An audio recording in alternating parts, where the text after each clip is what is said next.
Shalom anak-anak, kita masuki pembelajaran kedua, yaitu tentang Allah hadir dalam hidup manusia. Ya, itu ada ayat-ayatnya ya. Kejadian 1 ayat 20 sampai 27, kalian bisa baca di rumah. Matius 26 ayat ke-6 ya. Allah hadir itu bukan hanya ketika manusia pertama diciptakan, tapi sampai hari ini pun Tuhan hadir. Kita bisa melihat Tuhan ya dalam kehidupan kita. Bisa melihat Tuhan. Loh, kok bisa melihat Tuhan? Bisa ya. Tetapi kita harus hidup suci dan benar. Yang melihat itu dalam arti melihat mujizat Tuhan. Kemarin ya Kori ya. Kori mendapat mujizat Tuhan ya, disembuhkan ya. Ya kalau Mary itu kakaknya, ya ini adiknya. Mungkin mirip ya. Nah, Daniel juga ya diberi kesehatan. Itu semua karena kebaikan siapa? Kebaikan Tuhan. Ya. Itu karena kita senantiasa dekat dengan Tuhan. Matius 5 ayat 8, berbahagialah orang yang suci hatinya karena mereka akan melihat Allah. Siapa ingin melihat perbuatan Allah? Ya, hidupmu harus suci. Gak boleh hidup dalam dosa dan kekotoran ya, kebencian dan sebagainya. Kalau kita ada kebencian, kita nggak bisa melihat Tuhan dalam perbuatan. Kehadiran Tuhan nggak bisa merasakan. Coba kamu ke gereja.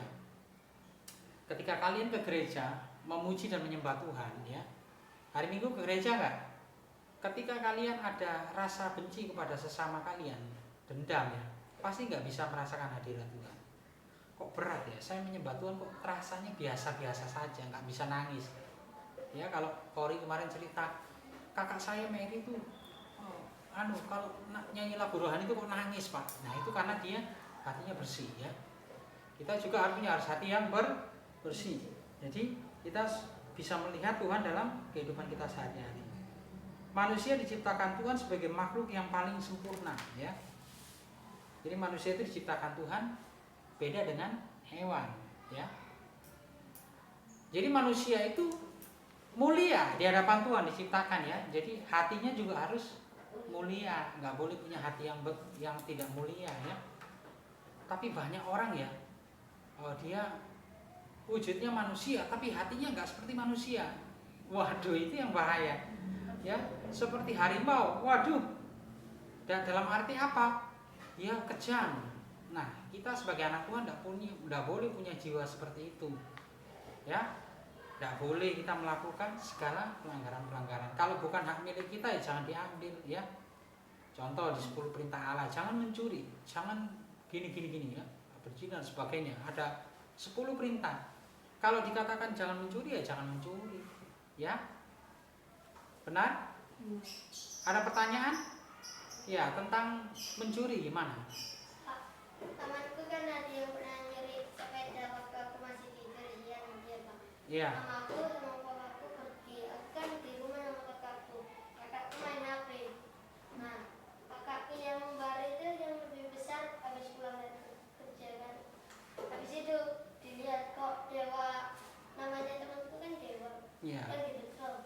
Nah, kok dipakai sepeda dan ditanya lagi aku, kemana saya kamu? Kemana? Itu pakai Dewa itu dikejar. Akhirnya ketangkap. Nah, iya kan? Kalau mencuri ketangkap malu nggak? Malu, aduh. Ya, itu ciri-ciri orang yang tidak punya hatinya Tuhan ya. Mau ngambil milik orang lain ya. Sampai dicewekin sama mamanya. Iya, nah itu masih kecil kan anaknya kan? Masih kecil sudah belajar tidak jujur. Nanti kalau besar jadi apa ya? Kalau besar bisa jadi koruptor, nanti dapat kedudukan. Ya, Bapak ingatkan dan Bapak pesan, peliharalah kejujuran. Dimanapun kalian berada, kalau besok besar kerja harus jujur. Jangan pernah jadi orang yang suka berbohong dan mencuri. Mencuri itu tidak baik. Kalau ingin kaya, jangan mencuri. Cari pekerjaan yang halal ya. Kita jujur pasti kita akan diberkati Tuhan. Amin. Ya, jadi sama halnya ya. Kita nggak bisa melihat kemuliaan Allah kalau hidupnya kita tidak berkenan. Ya, manusia pertama itu jatuh dalam dosa. Ya. Ada non Hawa karena dia melanggar perintah Tuhan. Ya, jadi manusia yang diciptakan menurut gambar dan rupa Allah ya dalam bahasa Yunani ya, imago Dei, artinya manusia yang diciptakan dengan sifat-sifat seperti Allah, yaitu kasih, kesucian, dan keadilan, ya, dan akal budi. Jadi Allah itu menciptakan manusia itu sama, ya, dengan gambarnya Tuhan. Lah ketika manusia jatuh dalam dosa, hilanglah, ya, Allah itu kasih, maka manusia itu harus mengasihi satu dengan yang lain, ajaran kasih. Meskipun kalian dimusuhi, dibenci, dikucilkan, ya, pernah nggak dikucilkan? Kalian harus tetap mengasihi. Kasihilah musuhmu, ya, jangan pernah membeda-bedakan teman. Wah ini. Itu kok pada Bima Krenzi itu beda-bedain teman. Kan Nah. satu kelompok apa empat kelompok. Tapi aku sama Cina nggak ada jual lagi, jadi aku lain. Ya, maafkan dan ampuni. Ampuni saja, nggak apa-apa. Tuhan itu adil, ya. Kalau kita berbuat sungguh-sungguh, maka kita akan diberkati Tuhan, ya. Karena kita berharga. Manusia itu berharga di mata Tuhan. Ya, Tuhan tuh nggak memandang, ya, warna kulit, ya, rambut, ya, mata, bentuk tubuh, ya. Itu anugerah Tuhan. Jadi kalau Pak orang itu kok hitam keriting, ya itu ciptaan Tuhan. Kita nggak boleh berbuat menghina atau berbuat rasis, ya, nggak boleh. Itu sudah ciptaan Tuhan, ya. Jadi anak-anak